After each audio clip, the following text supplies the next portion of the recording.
Witam Was, kochani, bardzo serdecznie. Dzisiaj jestem z moim teściem i w sumie chciałam zrobić ten odcinek już bardzo dawno, ale zawsze było coś innego do zrobienia, a to tamto, więc w końcu w Australii mamy taką okazję, bo jesteśmy tu razem, mamy akurat piękną pogodę, możemy to zrobić w takim oto otoczeniu. Dlatego też nagrywamy ten odcinek o dość trudnej drodze do wielkiej kariery mojego teścia. Dzień dobry, good morning, namaste. I'm very glad you are bringing this entire subject of how did I start my career and how did I practice, how I was surrounded by the glitterati's, the celebrities, the Hollywood and Bollywood stars, transforming an ordinary girl into the Miss World, Miss Universe, and not only one, not only two, but almost 41 years continuously been designing by creating the beautiful art of cosmetic surgery. God has been very kind, God has been on my side. Now also, having such a genius daughter-in-law who is, I think, beyond average. I'm very proud of Ola. Thank you. Thank you. So I would like to ask you, what was your journey to achieve that, I would say, special moment, because in India, you know, it's a very big competition. How did you make it to reach to the public university that you didn't have to pay for it? Because I can just imagine that this is one of the most difficult things. First of all, I'm grateful to the Almighty. Second, to my parents who gave me a real tough education, the hard education, and they did not pamper me any time for anything. Exactly. Anything which appeared impossible, my parents, they always encouraged me to do so, and people call it unfortunately, but it was a big destiny for me. My father was in a transferable job, so every 6 months, sometime 1 year, sometime 1.5 years, he would be transferred from one place to another. Sometime even the very small town of 30,000 population, sometime I remember I started from a convent education, and from a good convent school straight away into a most rural area where there was no school, there were no classrooms. We used to sit under the tree and we used to study in the Sanskrit. But that was the best time. We learned the most of the ground realities. We learned a lot of things, and my mother was brilliant. She just put me in a lot of extracurricular activities like farming, animal husbandry, the wood crafting, the elementary things like the debate, music, scout, guide, NCC, and that brought a very nice, strong childhood. My younger brother, who was always a great support to me, I never seen a person like him. We both were raised into the career which we had never entered in those territories. They were all unknown to me. Nobody was a medical doctor in my family. Nobody was a pilot in the Exactly. family. I'm sorry. I wanted to point it out that you didn't have provided everything. It was not just, you know, having under the chin, have it, we will pay, you will have it. You had to work hard because, as you said, your parents were, what they could do, they could support you by, like, mentally, maybe give you also something like, you know, good strength by sending you somewhere, like you said, scouting, crafting, to build your personality. But there was no a lot of money, right? No money at all. Sixth standard, which I remember now, there were no lights in our farmhouse, and we used to use the lanterns, and we used to pull the water from the well to take a shower. And all those activity made us very strong. The hands and the fingers and the body get acclimatized to do anything which is odd to the people. Climbing the tree, making a rope, and making a small mat for yourself to sit over, or your own stool. This was a part of our play. There were no Disneyland, no roller coasters. We used to jump from the top of the house into the wheat hay husk and then jump and run and jump and run and jump into the 30 feet down into the well, and from inside the well see that the sky appears like a small round piece of the tissue. All these things, what was difficult in a running river. The river is running very fast, and then we used to bait with each other that from one corner to another corner we will cross. So in the rolling and tumbling and into the whirlpooling, and still we would reach on the other side. These were the things for the physical training. The studies happened that I had a very deep interest in reading books. So my father was a lovely person. Whatever the possible child books were available in India, that was subscribed to me. Those days there were no internet, no nothing. We used to have the hard copies of the books. We used to wait for the whole month that the new copy will come, and believe me, in one and a half day we would finish all the books, and then we will hunt for something new. So I started reading the books, that how the light was invented, how the current was invented, how the magnetism was invented. So the basic physics and then the basic biological science that I wanted to learn more and more. Then I grew myself in the arterial system, venous system, nervous system, how the musculoskeletal structures work and all. And it became that by the time I was in 9th standard, I used to dissect for the senior people for helping them their exams. My hand was good, so I think I was destined to become a surgeon very early in their life. And then my father was posted in a very, very small town where nobody became doctor before me. And this was a pre-medical test where more than 100,000 people, they compete for that. And then there was only 450 seats. So I used to study really hard. The chemistry, biology, physics, even while traveling, while going in a bus or going anywhere. At the end of the day, I remember my studying went up to the level of 23 hours per day. 23 hours per day. And I would not let anybody come to my room and my house.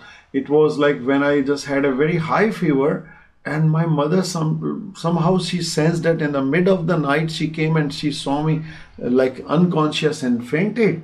She was shocked. She pulled me out, said, "Not this way." And there comes the next day the news, the exam is postponed for one more week. I recovered. I studied well. First attempt I was selected for the pre-medical test, and then I started my career as a doctor in JLN Medical College, Ajmer. And I was all throughout first class first. I attempted first, and then I became the medical graduate. Then we were supposed to have the rotating internship training in the medicine, in surgery, dentistry, orthopedic, gynae, and dermatology, the ENT, ophthalmology, every branches. And that was a very amazing. Out of that, the 3 month was for a rural posting. And go into the most rural area with the limited resources, try to serve the people. That golden period of my life, I would say. And gelling with the villagers, with the help of my grandmothers, it became such a successful that after 3 months training was over, I was about to leave the village. Villagers were crying. They gave me such a warm goodbye. And I remember they used to bring ghee and then ganna, that is a sugar cane, all that wheat, all whatever they had. Yes. And there was no other doctor, to be honest. And metacalfin was a new drug for the malaria. And with that medicine, then when the village had become okay, it was a success story. I was asked by you that how did I choose the career of plastic surgery? When I was very small, around 7 or 8 years old, one of my father's sister who was married overseas, and then she was burnt. And when she had a burnt body and there was no treatment, she was brought back to India. And every time we would do the dressing over the skin and the skin grafting and all, I loved my aunt so much that I just, used to hold her hand as a small child. I'll say I'll become a plastic surgeon and I'll make you all right. I'll make you all right. That, that small word in my mind said so much that I don't know, subconsciously it went that way. That when I came Bombay, and I joined the Jaslok Hospital in the plastic surgery department and doing all the cleft palate, cleft lip and cancer reconstructions of the face and ENT deformities, maxillofacial surgeries, and then body transforming the flaps and then rotating flaps and all that. It was a very amazing experience. I did my Masters of Surgery after my basic medical graduation, MBBS. And then I was lucky to be selected in the Manchester University Withington Hospital by Dr. R.D.P. Craig. And that was a very amazing thing that, you know, when I went to England, I wanted to know why the word plastic surgery has come. Because we don't use any plastic. There is no relation of plastic and plastic surgery. And I just wanted to learn and wanted to know that in the due course, I found out that those days when the only antibiotics were penicillin, the war wound, the war victims, they had a deep wound into their bodies, sometime in their buttocks and the thighs and all. The only way was to just roll the gauze piece in the penicillin and then put it, stuff the wound and bring it back, and every day do this exercise and, you know, trust God that it would heal and all that. So that time, Sir Harold Gillies, he thought that why not to refashion this wound again. Let's make a few centimeter and take this slough out, cut it out and try to close it. So while closing it, he found out that gap was too big. How to close? It's not easy. So then he realized that under the skin, the fat layer is there, a rule of 9, that if you have to cover 1 inch, 4.5 inch you got to undermine on both the side. It's like a embroidery. So then you bring the skin will close. So elasticity power of the skin, when it is utilized, it is called the plastic surgery. Otherwise it's a misnomer. And I enjoyed a lot. There I was given a task of the myoelectric hybrid hand. Those days there were no touch buttons. Only television push buttons were there. So we used to make, for the amputated hand, we would make a hollow stump, and inside of the stump we'll put those push buttons. So with the whatever remaining muscles, if my client, he just make the little tight action, the electric motor will work here and hand will open. He can hold a cup and it will be closed. Like this, they can hold a pen and then they can write. Though they do not have the hand, but they can write. And so this, my myoelectric hand was also very appreciated in Withington Hospital. And during my Masters of Surgery, I invented a water jet resection for the parenchymal tissue, liver and parenchyma, to operate with a fine stream of water. These parenchymal tissues are very delicate. You cannot use the laser or sharp cutting tools or knife or anything, because liver is a combination of the bile ducts and the vessels and the blood and all. So intermixing the blood with the bile is very dangerous. So water resection came out to be successful. I think I was fortunate to be obedient to my gurus, and they found me that I'm the right person to give their knowledge to me, and that's what I try to transfer now to the younger generation. I wanted also to say and mention about that you were saving the ladies who were the victims. Yes, you know what, the complete face transformation, that concept which I gave in 2003 in one of the medical conferences, a full face transplantation. I have given a classification to the completely damaged face with the. In India, it was very common. One particular race who are especially, if some other Kafir girl does not accept their proposal, these notorious people will throw acid and, you know, spoil their life. So that is full face transplant. We started working and helping acid victims, road victims, cancer victims, and all. But good kudos, because people like you saving somebody's image, somebody's, you know, confidence and everything. But a confident surgeon would every time is like a warrior, or like going into the space. Will he come back or not? With that risk he work, yes, like a deep diver into the scuba.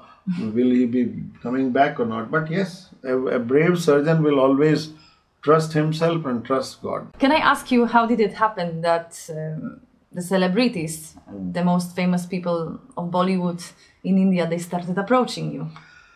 I think when you're good at work, the people, they themselves speak about it. I was practicing at 61 Harley Street in London, and the Indian High Commission, Mr. Chopra, they used to invite us whenever some VIP would come, like Mallikarjunaiya minister wanted to consult.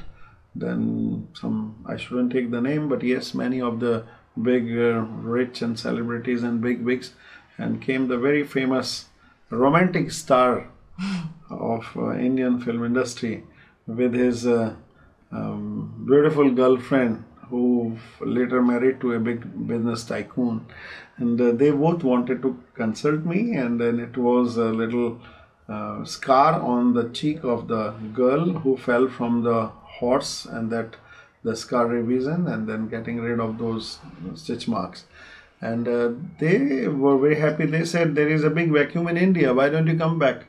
And in England, once you have a lucrative career in a place like 61 Harley Street, who does that? But he said that India badly needs you. That was 1986 June. I said, next year I'm planning to come India. It was the Christmas, I think, and I went there, and he welcomed me. Bollywood, and one good patient, one good opinion, one good surgery makes a success. And there comes, there was I was the first one to do the historical silicone breast implant on the 4th November 1987. And there was, before that, there was nobody knew that how to import it. There's another big story of struggle. And then the operation was very successful, and later on the government people, they wanted to reproduce the goods, which was undervalued and a big trouble.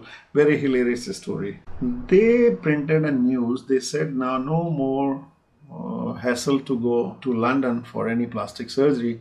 A plastic surgeon from London has arrived in Bombay. Which names we're talking about? Priyanka Chopra? Who was there? I'm not supposed to speak about, but 3 generations of the most beautiful Indian women. Her Highness Rajmata Gayatri Devi of Jaipur, the dream girl Hema Malini, and Priyanka Chopra, Miss World. They have endorsed my work of cosmetic surgery. And of course, the award from Michael Jackson. That's very interesting. In the year 2000, it was... I was given the best cosmetic surgeon in the Asia, and among the top 10, and this was like a medal, and medal was given by that legend. And while receiving the medal, somebody played a little naughty. He said, "Doc, if you would want to perform any surgery, what would like to perform on him?" This happened in Japan, Tokyo. Very interesting. Okay, now it will be more difficult part. It was one of, I think, most difficult situation which you had to deal during your career, because unfortunately, when you are on the peak, at the peak, when you are on the top, you have to face also sometimes some difficulties. And you remember there were some cases on you, there were situations which were very sad for you, for mom. I'm talking about my mother-in-law. When, by the way, you were always operating with my mother-in-law. So there were also cases which made you, what can I say? Like you could feel miserable, you could fight in front of, let's say, thousands of people, because you had a lot of patients, you had a lot of good friends, and your image could be ruined. I tell you, when you will be doing good, you can't expect all the time good people and good response and good likes. There will be certainly somebody who would not be happy with your work, who would be jealous, who would like to ruin, spoil. That's a normal phenomena. When you practice, you can be approached right from the queen to the any rogue person. This is the very natural thing. It's like when you are on the top, when you're having the 5 international conferences conducted in India, you create a lot of enemies. And when you every year 4 to 5 international invitations are there for you, and you are among the academics #1, yes. But what happened? False cases of molestation, the false fabricated cases of molestation on me, and that also in the presence of my wife, my staff, my 6 people. My entire success story goes with my wife. My wife is a great surgeon. We both operate across the table. She's on the other side, I'm on the other side. So when I just put the knife, she put the suction. When I put the stitch, she pulled the thread. We are like a pair of the success.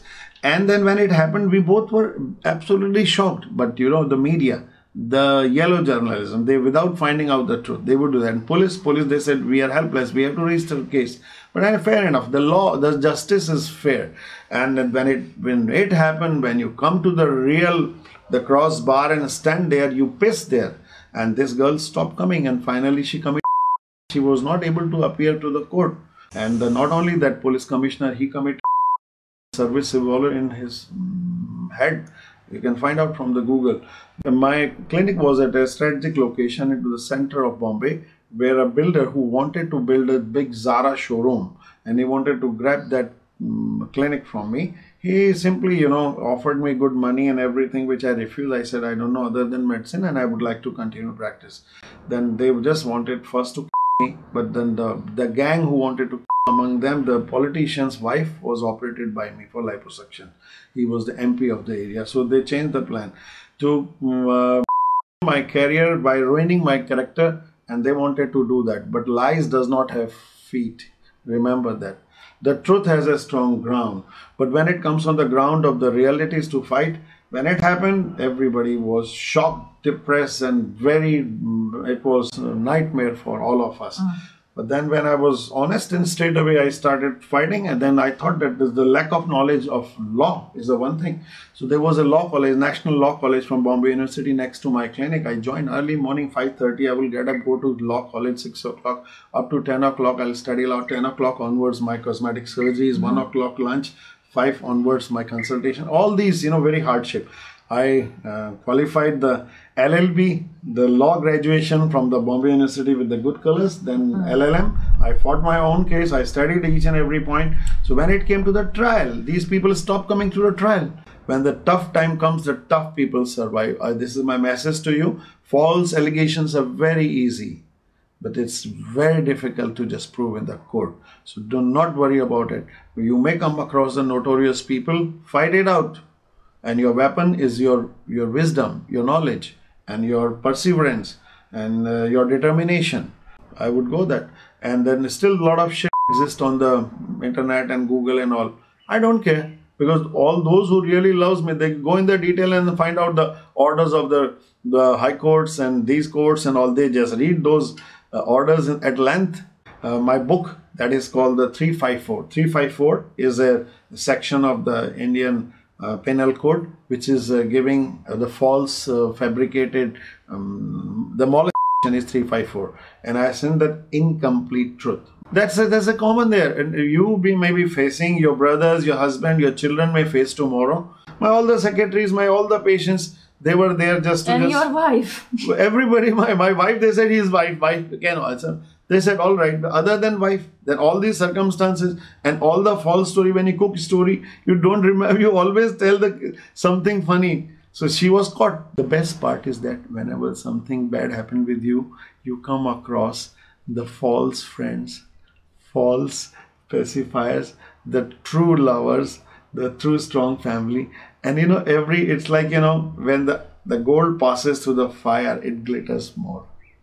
I would say that. Thank you. Thank you so much. Thank you, Dad. So don't give up. Never give up. Fight it out.